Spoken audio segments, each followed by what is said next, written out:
Welcome to How Hard Can It Be, the podcast where we explore AI one question at a time. Hey, welcome back to How Hard Can It Be, the show where we explore AI one question at a time. Today's guest is Tami Erwin, a seasoned Fortune 500 executive, former CEO of Verizon Business, and serving on a number of board of directors for companies such as John Deere or Xerox, just to name a few. Today we want to explore AI from a boardroom perspective. So welcome to the show, Tami. Thanks, Alex. I'm delighted to be here with you and engage in the conversation. Awesome. Let's dive right into it. A lot of times we hear that AI is different, when people use the term AI revolution, for example. And the reason they say it's different is because it touches every single industry. As you serve on many public boards of very different and diverse companies, let's say, John Deere doing heavy machinery versus Xerox obviously being very different in industry and scope. Is it true that AI is equally dominant and a strategic topic independent of industry, or do you see differences, across the different board roles that you hold? Yeah, listen, it's such a great question, Alex. And as we step back really at the macro level and look at AI, you and I have been through a number of technology changes, whether it's the introduction of the personal computer, the internet, or of course the smartphone. And with AI, it is certainly something that is impacting and affecting the way everybody thinks about business. And quite frankly, everybody thinks about life. And yet I think it is happening at different paces in different businesses, depending on the amount of data that they're utilizing in the business, how they think about kind of LLM and machine learning and kind of what the pattern recognition enables them to do for their customers. Because, of course, there's front of house and back of house. And businesses like John Deere, people think about John Deere's manufacturing business. And in fact, they do great manufacturing, but they are a big data business because of their ability to really collect data, work with agronomists, and really understand how they make the farming experience better for the farmer.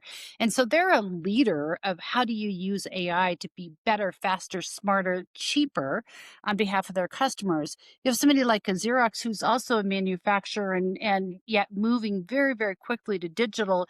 So they have a defined white paper for how they use more back office than front office today. But everybody is looking at it saying, wow, what do I do with this?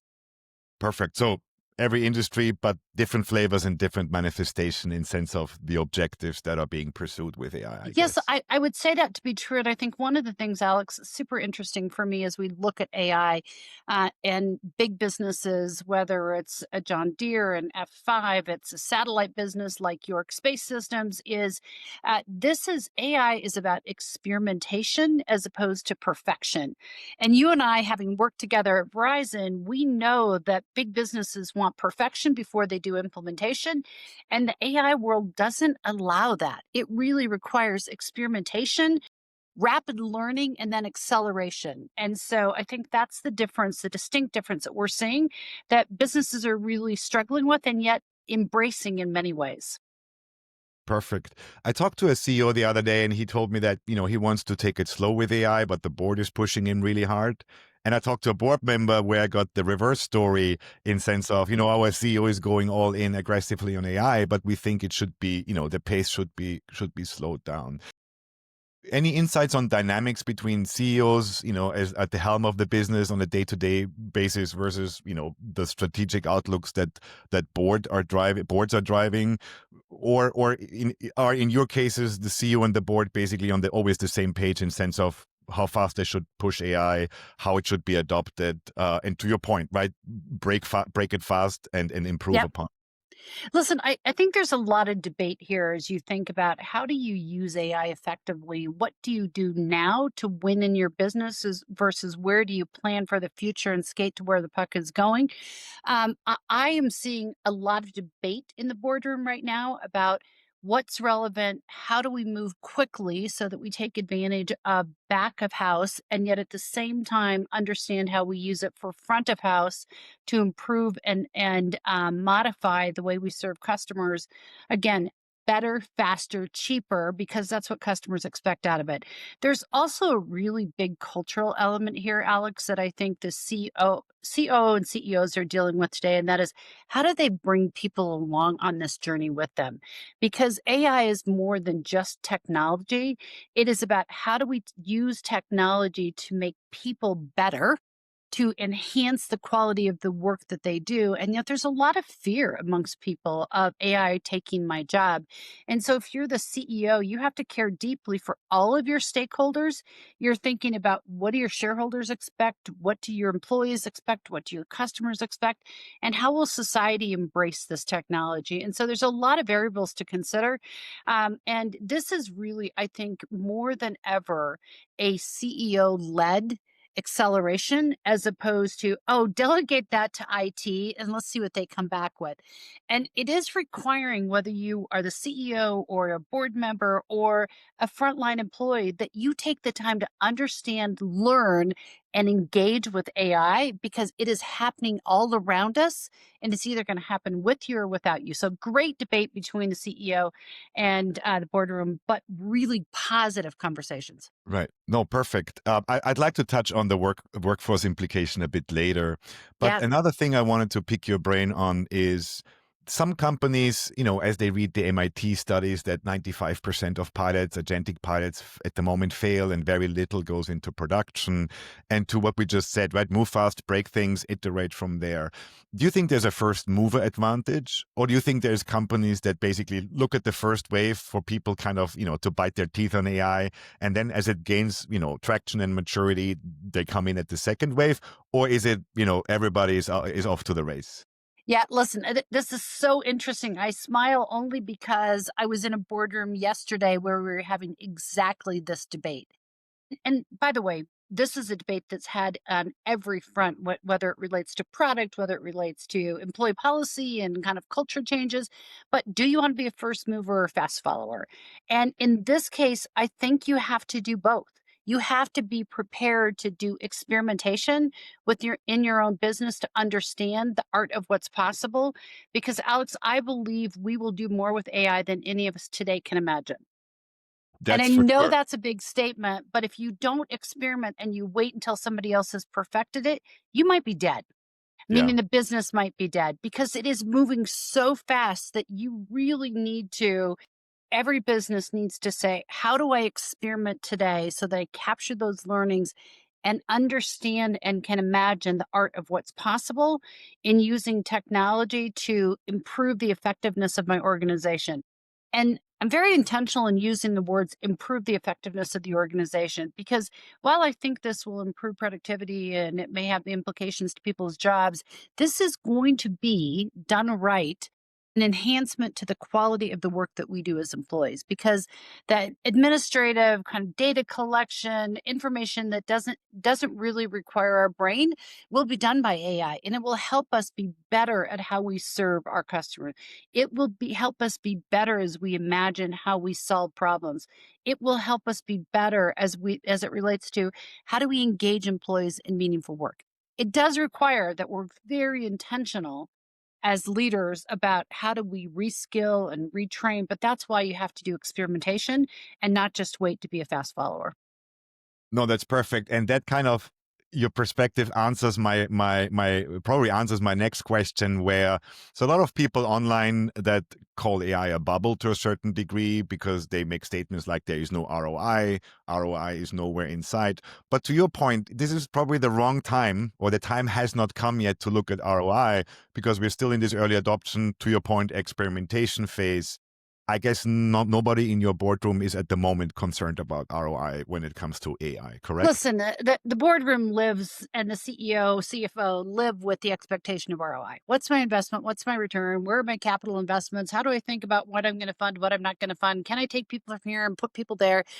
So there's always the financial concern. But this is about how do you use technology to radically shift what and how you deliver on behalf of your customers. So I don't think it's a financial conversation today as much as it's embracing new ways of doing work And I think that's really important in the experimentation phase because, listen, Alex, I'll use myself as an example. If you don't use AI, you don't begin to understand what's possible. When you use AI, you're like, wow, that's pretty powerful. And as we now move into agentic AI and agents, and you begin to think about how we do work differently, the ability to really think about ROI, you can imagine it.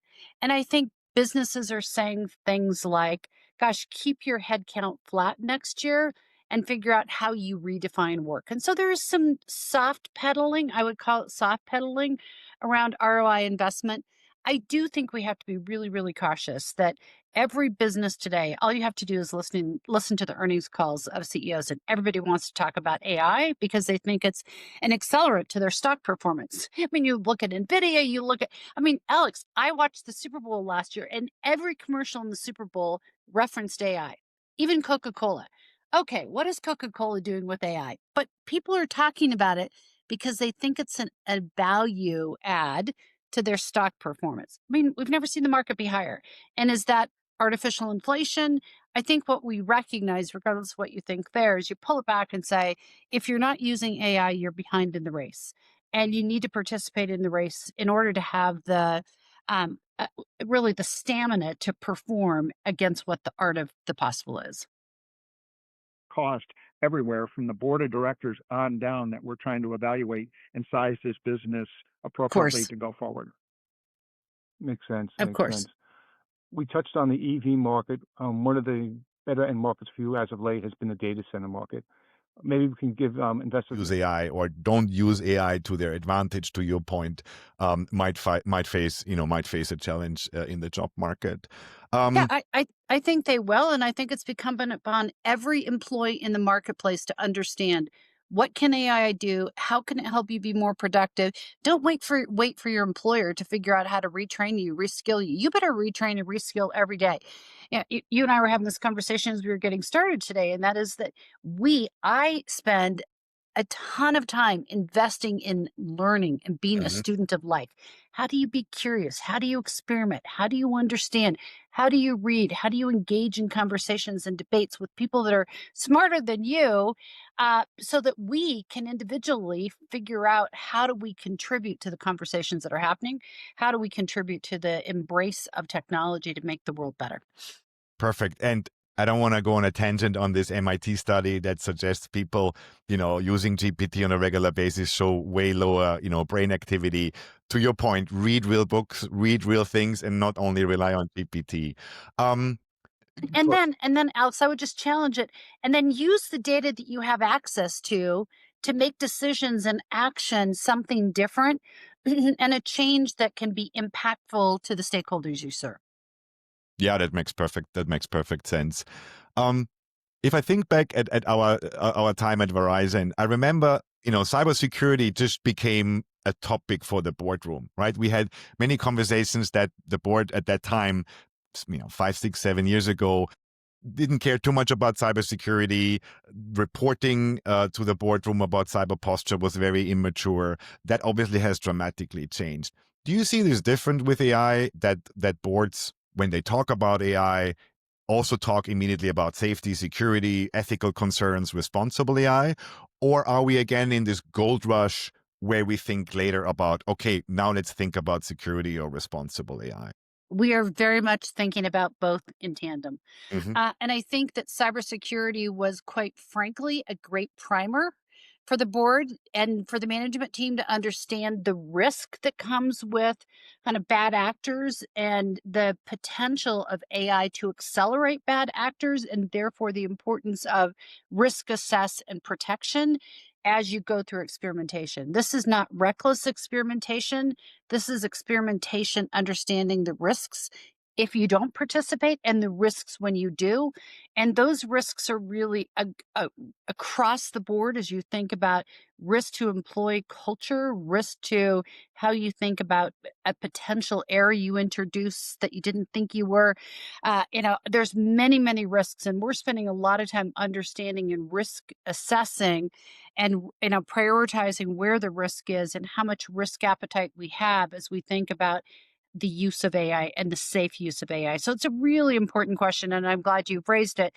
But I really do think cyber was a great primer for how we think about AI and the responsible use of AI and what we can learn through cyber to make us better at how we manage the risks associated with AI.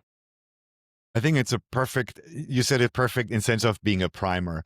I got the question the other day from a friend in Europe where we have the EU AI Act and the GDPR. So you have a much stricter regulatory environment in the European Union than you have in the US.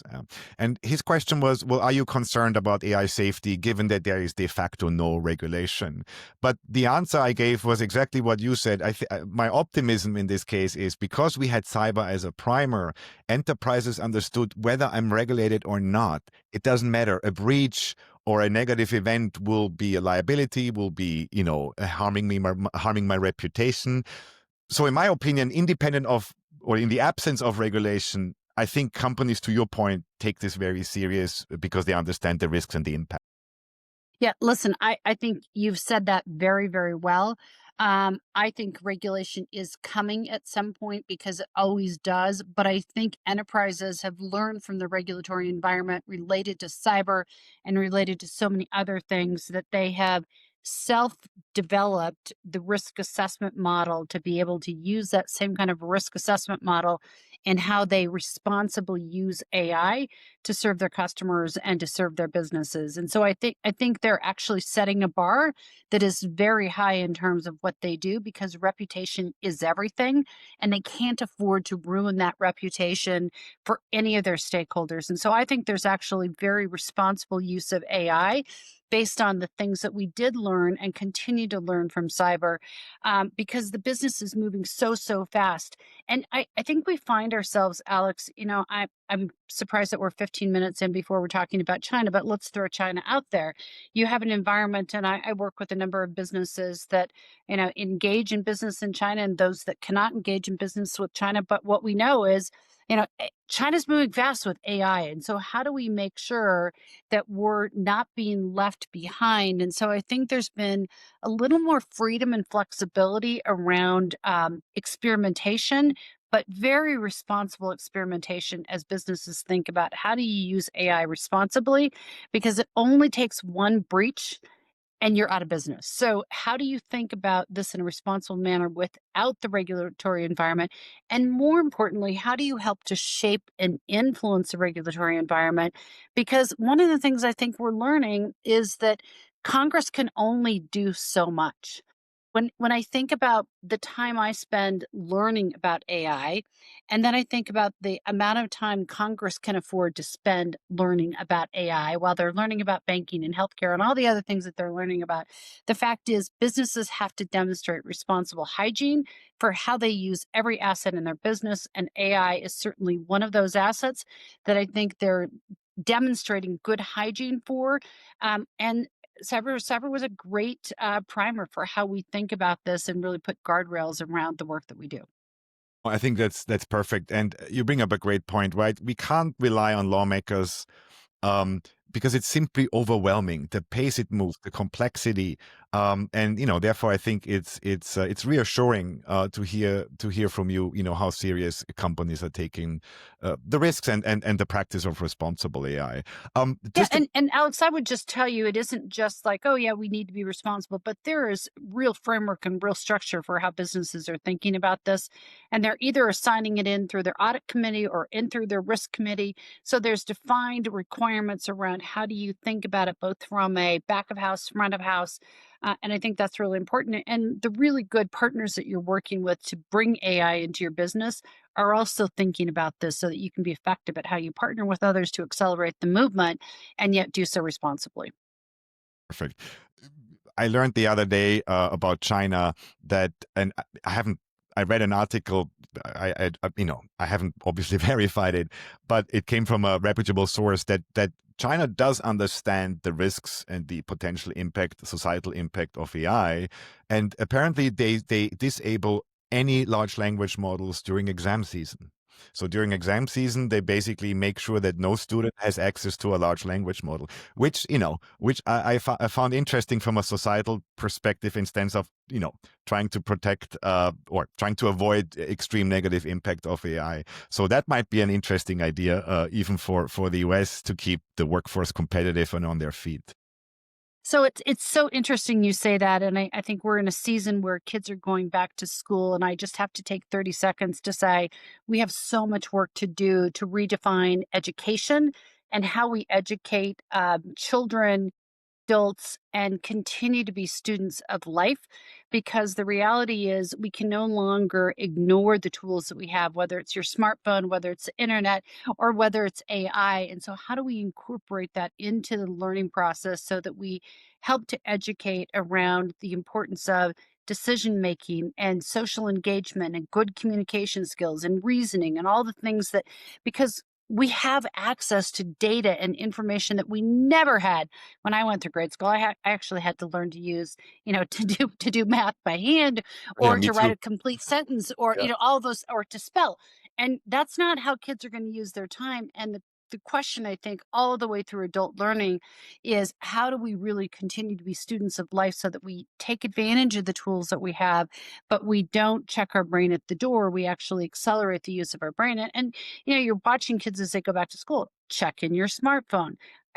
Can you use another source for music? I think we're seeing that, whether it's, that your example of China, we're going to shut down networks so you're not using AI to do your tests. There should be some validation, but we're going to have to learn that because it's going to become a way of life. I couldn't live without my smartphone, but there are times when my smartphone shouldn't be part of my life. And that's a personal discipline that we're going to have to teach and we're going to have to abide by. I think you hit the nail on the head by calling it a tool. And that's what many people conflate. And that's one of the major conversations I have with my kids, right? It's a tool, Yep. right? It's a tool of many in the toolbox. You have to understand what it does, what the limitations are, and to which degree you can trust it. And I think that will be an important aspect as these systems become more and more powerful. I think there's one other thing, and we won't solve it today, Alex, but it's worth putting on the table, and that is how do we bring society along in the use of these tools?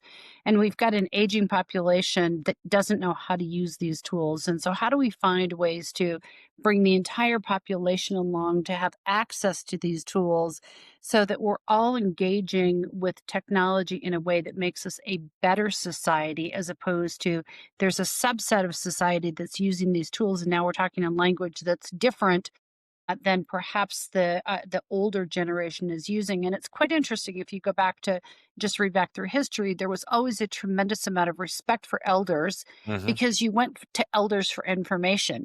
We no longer go to elders for information. We go to our phone or our computer for information. And so, how do we bring them along and demonstrate the respect that's required for our elders and yet give them access and permission to use these tools in a simplified way? That's a societal issue. And yet, boardrooms and CEOs are really working hard, I believe, to care for all of our stakeholders, shareholders, customers, employees, and society at large to really be responsible in how we use technology to make the world a better place. Well said. And I hope that we will learn to go to our elders, not necessarily for knowledge, but at least for experience, because the Yes. human experience is still something, luckily, that AI, is not able to replicate or So synthetically. well said. We don't need to go to them for knowledge, but their experience is invaluable, and we should listen and learn and respect. Perfect. Agentic AI, the next genie coming out of the bottle, if you like. So when I talk to executives, some just quote cost saving potentials, other quote, the source of new innovation. I talked to a CEO the other day, and they actually have laid off 200 people. And when I asked him whether all of these, tasks and jobs are carried out by agents, he said, not yet, but we're going to get these savings soon. And it puts more pressure on my IT department to get these agents up and running. Obviously, I found this very troubling. I'm curious to which degree agentic AI has been discussed in the boardroom and whether these discussions were in context of cost optimization, innovation drive, or any other topics. Like, how does the board look at the value of agentic AI primarily? Yeah, the place I'm seeing it show up first is how do we serve customers better? And how do we improve the loyalty that customers have to our brand? Because that in turn helps us accelerate revenue growth and retain customers. And it's always more fun to drive revenue and top line growth than it is to think about how do you take cost out.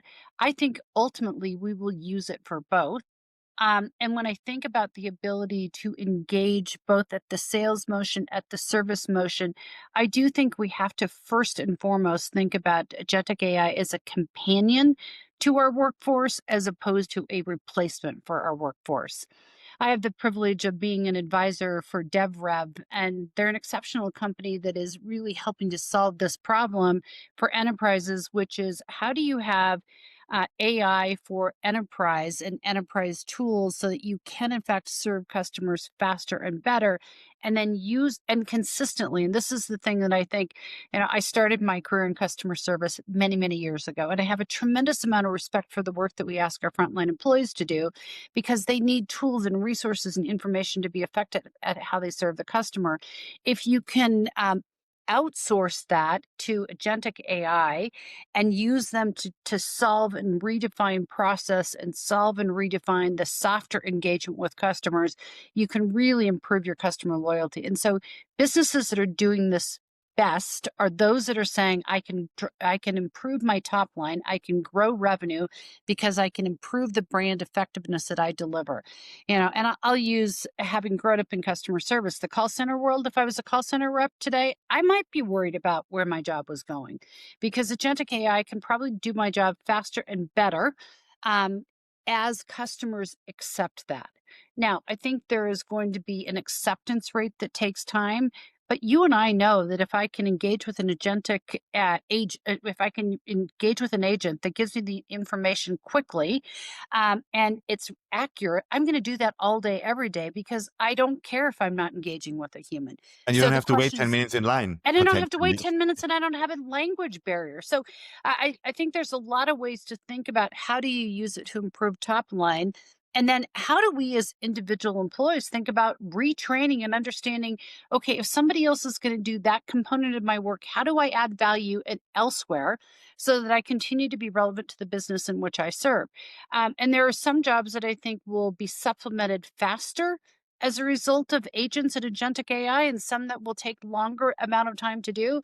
But as a human, commit yourself to re-educating, to reskilling, to training and using AI, and then you can be effective to whatever community you're serving, and you can be somebody who's engaged in the business and value added always. The agentic AI sometimes is called the silent revolution in enterprises. And let me explain what I mean with that is we often say agentic AI is a democratization of software development because you don't need to know how to code anymore. It's all in natural language, right?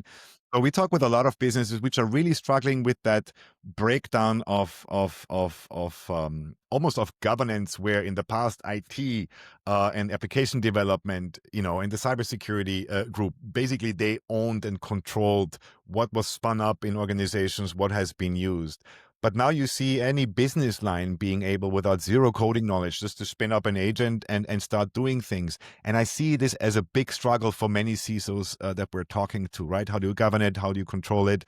How permissible should this be? Has this reached the boardroom, or is it Yes. too early for that conversation? No, it has absolutely reached the boardroom, and businesses that are doing this well are stepping back and saying, what is the framework on which I will allow AI to be used in my organization? And then they have defined owners. And I think they always come back to, first of all, who owns my data?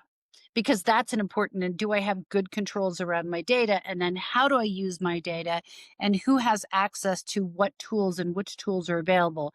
And so this is very much, in fact, I did a deep dive with one of our CIOs the other day to really understand exactly the guardrails that are being put in place and how they're being rolled out.